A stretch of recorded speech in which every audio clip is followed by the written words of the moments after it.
यूं तो पूरी राम की नगरी में जहां जहां आप जाएंगे, जिस गली आप जाएंगे, आपको प्रभु श्री राम के जीवन से जुड़ी हुई तमाम कहानियां और उनकी झलक देखने को मिल जाएगी। लेकिन आपको बताएं कि गुप्तार घाट को मोक्षदायिनी घाट भी कहा जाता है, जिसकी एक झलक आपको सीधे जब आप गुप्तार घाट की एंट्री करते हैं तो आपको देखने को मिल जाएगी। ये मान्यता है, ये माना जाता है कि 19वीं सदी में राजा दर्शन ने निर्माण किया था गुप्तार घाट का, और लोग मोक्ष की इच्छा रखते हुए यहाँ पर आते हैं और मोक्ष की प्राप्ति के लिए यहाँ डुबकी लगाते हैं। ये तस्वीर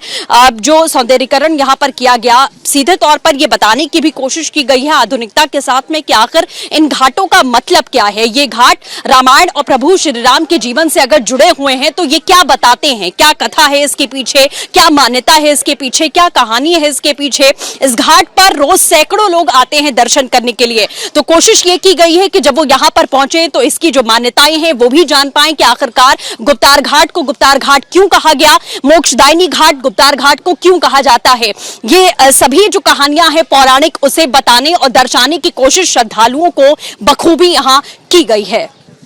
यूं तो पूरी राम की नगरी में जहां जहां आप जाएंगे, जिस गली आप जाएंगे, आपको प्रभु श्री राम के जीवन से जुड़ी हुई तमाम कहानियां और उनकी झलक देखने को मिल जाएगी। लेकिन आपको बताएं कि गुप्तार घाट को मोक्षदायिनी घाट भी कहा जाता है, जिसकी एक झलक आपको सीधे जब आप गुप्तार घाट की एंट्री करते हैं तो आपको देखने को मिल जाएगी। ये मान्यता है, ये माना जाता है कि 19वीं सदी में राजा दर्शन ने निर्माण किया था गुप्तार घाट का, और लोग मोक्ष की इच्छा रखते हुए यहाँ पर आते हैं और मोक्ष की प्राप्ति के लिए यहाँ डुबकी लगाते हैं। ये तस्वीर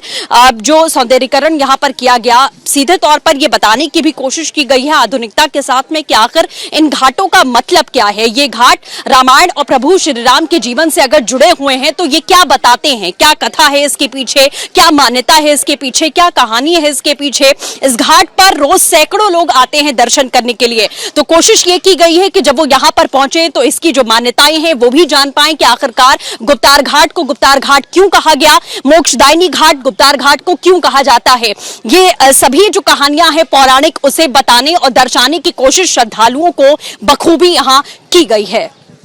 यूं तो पूरी राम की नगरी में जहां जहां आप जाएंगे, जिस गली आप जाएंगे, आपको प्रभु श्री राम के जीवन से जुड़ी हुई तमाम कहानियां और उनकी झलक देखने को मिल जाएगी। लेकिन आपको बताएं कि गुप्तार घाट को मोक्षदायिनी घाट भी कहा जाता है, जिसकी एक झलक आपको सीधे जब आप गुप्तार घाट की एंट्री करते हैं तो आपको देखने को मिल जाएगी। ये मान्यता है, ये माना जाता है कि 19वीं सदी में राजा दर्शन ने निर्माण किया था गुप्तार घाट का, और लोग मोक्ष की इच्छा रखते हुए यहाँ पर आते हैं और मोक्ष की प्राप्ति के लिए यहाँ डुबकी लगाते हैं। ये तस्वीर